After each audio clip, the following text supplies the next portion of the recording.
So, any questions on hashing before we go to graphs? No, I think I understand.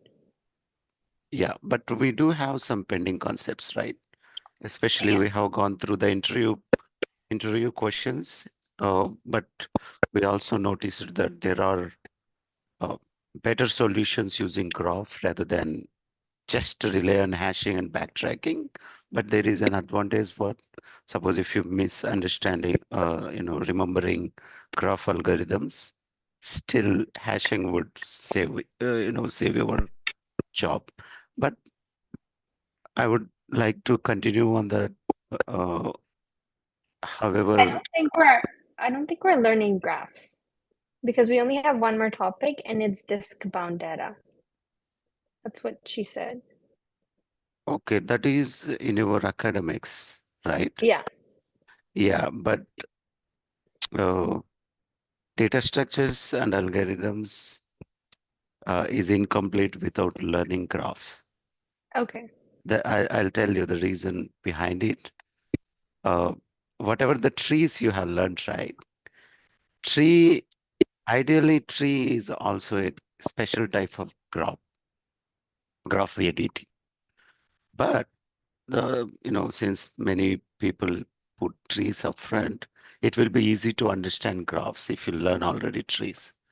That's why I mean, ideally, when I started learning my data structures or even earlier, we used to have graphs first, and then the trees come as part of the graphs. People find it too difficult to visualize both. That's why they did other way around, like teach trees first and then start learning graphs so that it looks like easier. So now, unfortunately, I don't know like how this semester was designed, but Yeah. if you don't have graphs, you could not able to solve many more algorithms or real world problems with just these data structures what you have learned, because all these are like prerequisites to really do or build an app using graphs or mix of all Okay. these data structures. That's why let's go beyond your academic syllabus and learn Okay. graphs. So maybe in next 5 to 10 minutes, I'll give introduction and then I'll create another video on uh, primary interview questions around two concepts called depth first search and breadth first search. And then the third session onwards, maybe that would be another day. We will go too deep into these previous interview questions where we have left off, like uh, what itinerary problem and shortest path algorithms using existing classic graph algorithms. Also, how you can modify them. Did you ever heard traveling salesman problem? No. Okay, so probably they all will come in next semester or so. But let us be at least scratch our brain at level 1 now, and then when it comes in next semester, we'll do too deep into graph theory and create many more innovative algorithms like how today these graphs are working. Cool, let's start. Mm.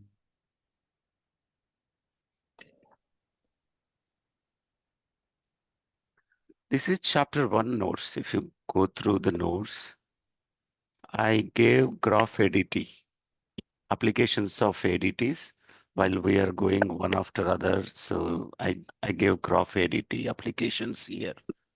Uh, One thing is today's apps like social media, social networking, social media is primarily using graphs, and I'll come up what are nodes and connections in a minute. But right now, just understand graphs are internal ingredient for representing social networks or maps, supply chain, recommendation systems, uh, and internally, like our internet itself is a big network, which is being represented internally with plenty of graphs, and then a lot of research, especially in the scientific things. Uh, last year, I worked closely with a CEO, my Stanford classmate. She is building a good DNA analyzer. Her company, she's starting a company. I was a strategist mentor to her. So they're building a lot. So that involves graphs. Uh, like the purpose is identify patterns of many DNAs, and whenever I add my DNA, they'll suggest me what nutritions I need, what kind of diseases I might receive in future, and how I need to take care of my health to avoid such diseases. So this involves representing these DNAs in a graph and then do enough tidy uh, to identify the patterns. It's pretty much similar to nowadays data science, machine learning things. They are already using a lot of complex deep learning algorithms. But all these, so see, the pattern here is, if you understand, what is the target company you need to go, maybe in next 2 to 5 years time after your education, select, or maybe during your Amazon. co-op or internet. Amazon, right? So Amazon, I Yeah. already gave. It is using what? Purchases. Okay. Yeah, it is using graphs for what? Recommendation system, products to content users. So you might be surprised. Amazon recommendation systems exist for 27 years, but this data science and machine learning has come popular in last 10 years. It means Amazon has built its own machine learning, data science algorithms. Even we had our own AWS learning, AWS machine learning service available. You can still see that. So now if you are a developer of it, you must be learning how the existing graph has been modeled. And you were asked to modify some features or add some features on top of existing algorithm. Then you must be learning graphs. And suppose if I am the interviewer working for such team, I would say I work for supply chain. My colleague was building a graph. His name was Milonj. He was building a big graph and working left to right, testing for over 1 year. Sorry, one week. I was sitting next to him and asking him a lot of questions, just curiously. The thing was, the existing network graph was not enough because Amazon fulfillment has grown significantly in US. It was almost doubled up their fulfillment network in North America itself during COVID time because more internet sales have come, right? So the existing graph was not efficient, or maybe it needs more fine tuning to match that scale. And he was asked to do so. Uh, he was asked to do only one part.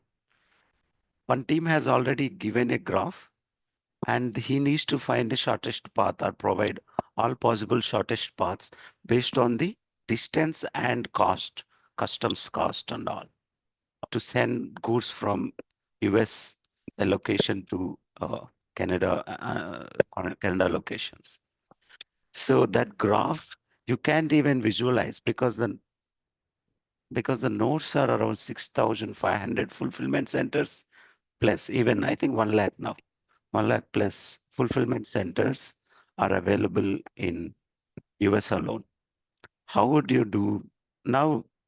It would be even more. It was just a few, I think 1 year or before.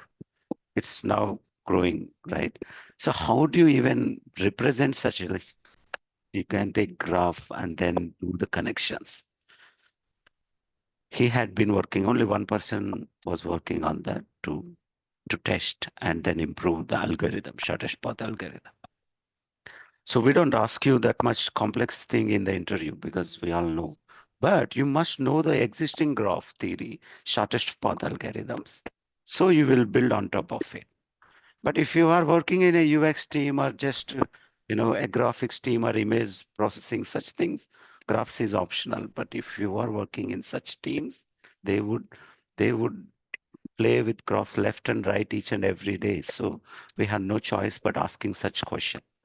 That's why if your target company is Amazon, but your team belongs to this kind of thing, you need to, remind all your fundamentals of graphs as well. And graphs means it covers almost all the data structures somewhere here and there.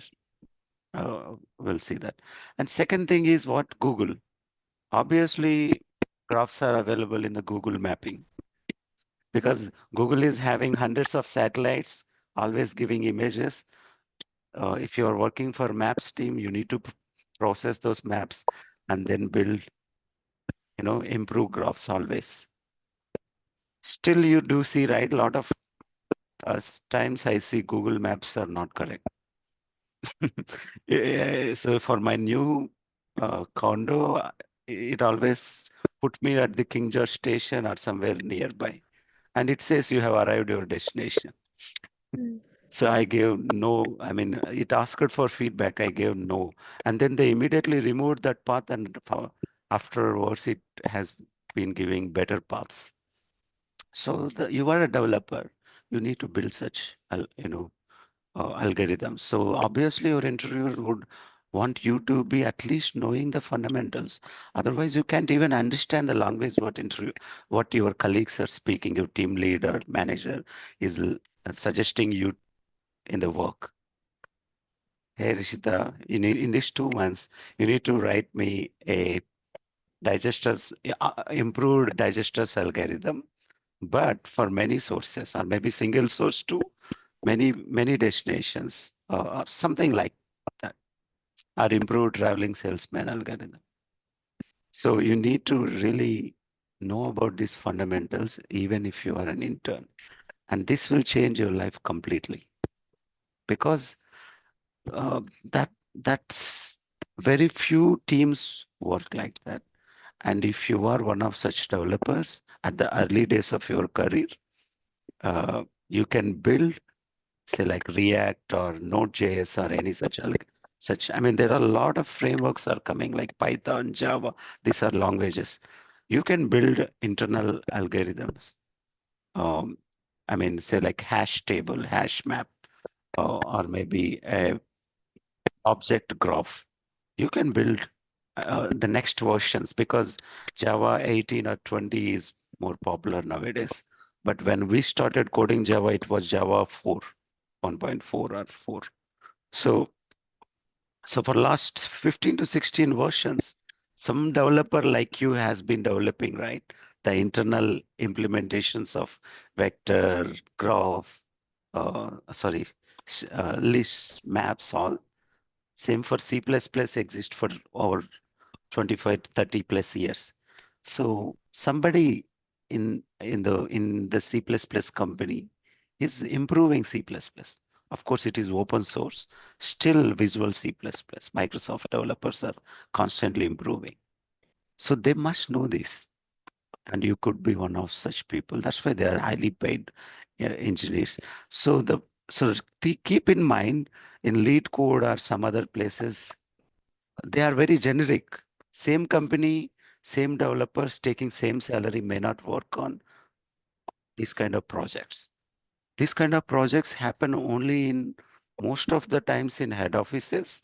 Very few are given to other countries. Mostly they are happening in head office or its branch offices, like North America means US and Canada. But nowadays, they are going to China and India due to visa restrictions and cost-cutting mechanisms. But still, confidentiality is the concern. Core algorithms still work in the head office as a POC, and the remaining features will be built on top of those from other branches. So that's why this is pretty much important concept, which we cannot neglect. Any questions on these applications? I can go Mm. quickly into the representation and terminology. See, Yeah. you may have a lot of things on the terminology, but right now I'll go straight forward to the point. Uh, A graph is not rocket science. Visualize a graph as a two-dimensional array or a two-dimensional uh, linked lists of a list of lists. Still, for now, learning purpose, we concentrate more on two-dimensional, but in the industry, you might go beyond two-dimensional, which you have learned in linear algebra, multi-dimensional, especially if you work for any data science algorithms, they're always KNN algorithms, say nearest neighbor for K planes. Like you don't need to go only with one. So such algorithms, image processing, 3D image processing. Nowadays it is popular, right? 3D images. Even nowadays AI tools are building 3D videos as well, just based on text to video. So, but right now let's start with 2D. These are all called nodes. Example, D is your friend. Say like shortcut name D. Your friend has invited all of you for a birthday party. Uh, his or her friends. And then each one is interacting with others. So these are all called, friends are called, what to say, nodes. And these interactions or connections are called, so taking their phone number or email or, they're knowing about them. These are called edges or vertices. So this, if I want to represent this concept in the uh, computer, there are two ways to represent fundamentally. One is array representation. A two-dimensional array for this representation is sufficient. But two-dimensional array, both the sides are represented as nodes like A, B, C, D, A, B, C, D, E. And then their connections, direct connections are represented with weights. If there is no weight mentioned, it is called unweighted graph. There is no weight. Then you just mark one as the default weight. But if it is a map, say like Surrey to Burnaby to downtown to North Van or Coquitlam, so these are called distances, if I assume that. In that case, these distances are not always same. In that case, you need to add those distances, 5 kilometers, 10, 20, something like that. Okay. Now, A to A is 0, means I can easily access A without traveling anywhere. Yeah. But A to B is 1, and it goes like that. This is one way. And if you go to the implementation, pretty straightforward. Since we are using C++, vector is an array of dynamic size. So I simply use vector of vector, and Boolean is enough to represent these zeros and ones. Okay. But if I want to have an integer, I can have integer for weighted graph. So this is very simple, right? But if you see this, it looks like something big. But it starts with this, but we can have one more approach. But understand this. And if I want to add anything, we can come from main and then go back. This is the way we will add. So I'm creating object for class graph and added saying that sorry, node and vertices are same. Edges are the connections. Node are Yeah. vertices. Nodes is our internal term, vertices is generic term. But it's vice versa. You can still use both. Edge 0 to 1. 0, if you consider A and B, they have been connected. Same way, 0 to 4. So treat this as an indexes.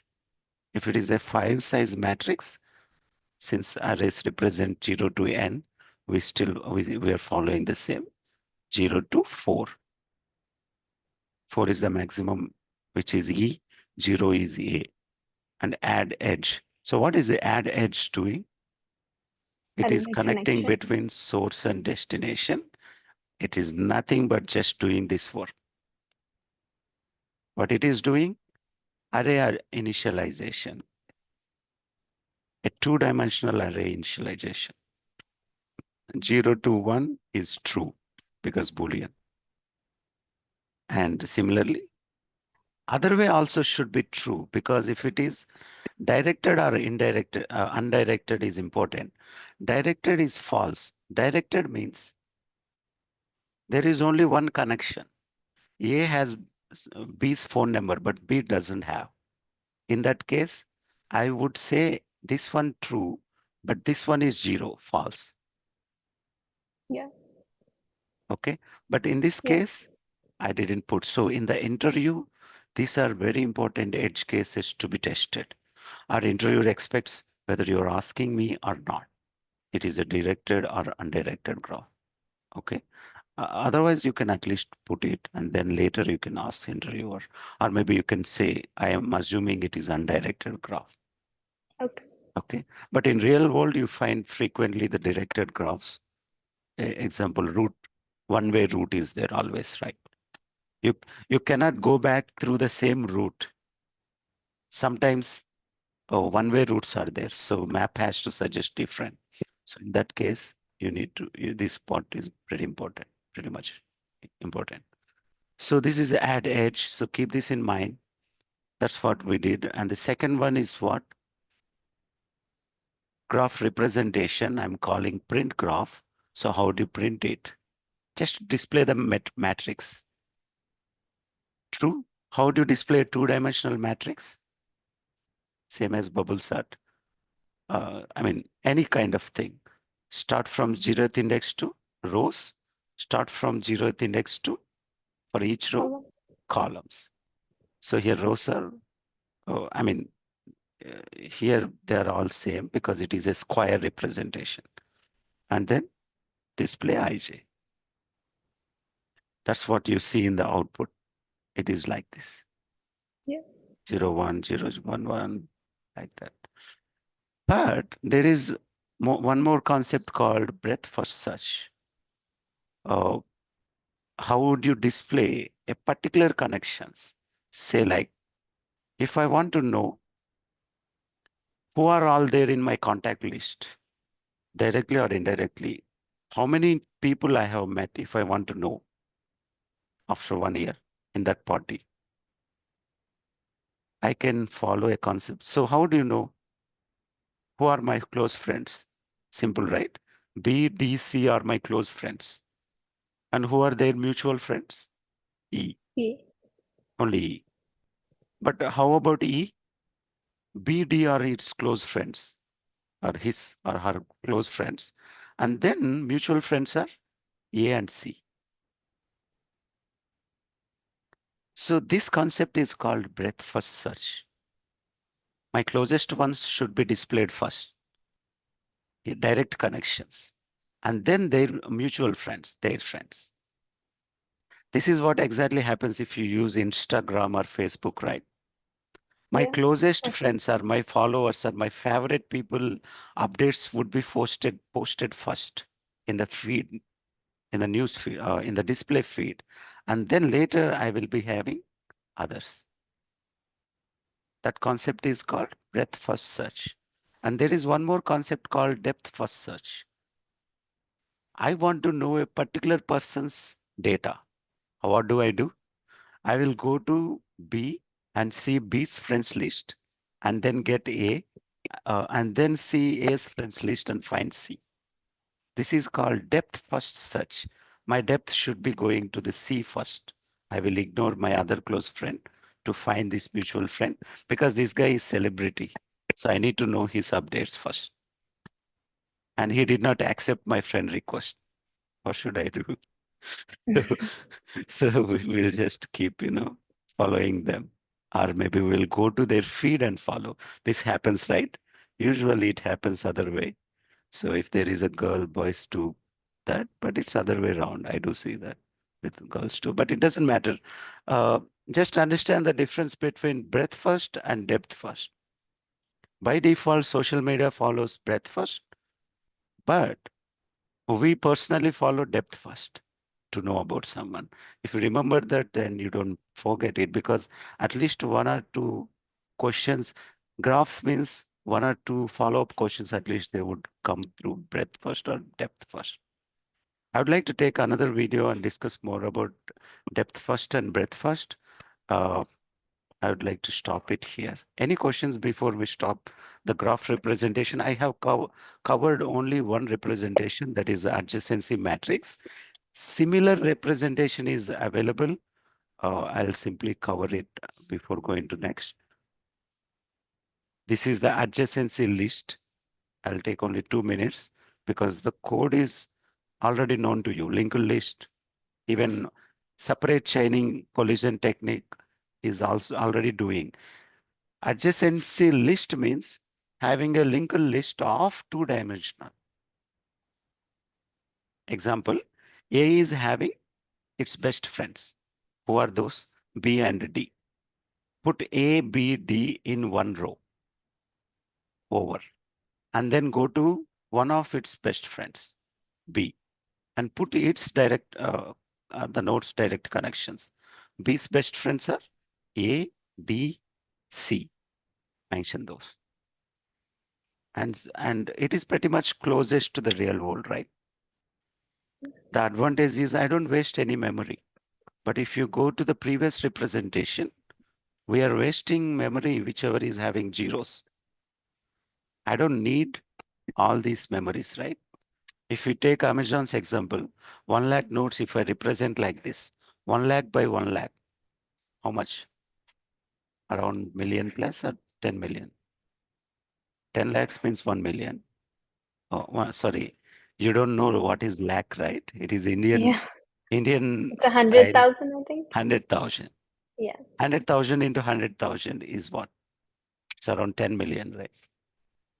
So, so 10 million size array may have plenty of zeros, waste of memory. Yeah. But it is pretty fastest and easiest in many ways.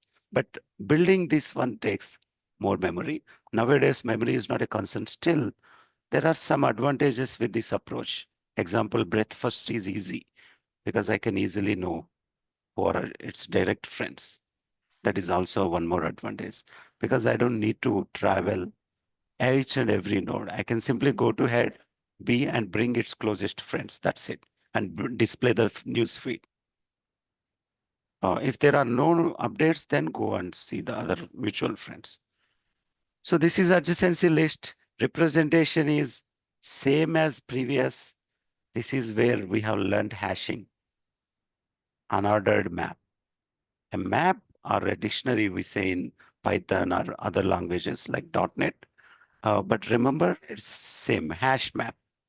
It internally uses a hash table of two-dimensional or map. So integers are the nodes or vertices, and the others are its future nodes, connected nodes. That's it. It's similar to adjacent. The syntax is similar to previous. There we used vector of vectors, but here we are using map. But see how much memory is saving with a simple one change in the API. Now tell me, if you don't understand internals of hash tables, how can you understand when to use what? Yeah. Yeah, and I mean, graph or in future real world applications. That's why I have covered too much in-depth concepts about hashing, but I hope you will be understanding playing more in the real work. It's not just for interviews. Cool. And the remaining part, you can just go through this. It's similar stuff, but I'm using a linked list APIs or vector APIs too. See, technically, vector is a dynamic size, right? So we use vector for both the purposes, whether I need an array or a list. So just keep that in mind. But vector is still an efficient way compared to classic array, because classic array definitely having a kind of fixed size, but vector automatically takes care of its size. Uh, we'll cover more probably in future sessions, but right now I would like to stop here with the representations and the basics. Maybe next 2 to 3 minutes, I'll start another video about depth first and breadth first. Okay. I do have class in 10 minutes, so Yeah, I'll definitely, I mean, we will have around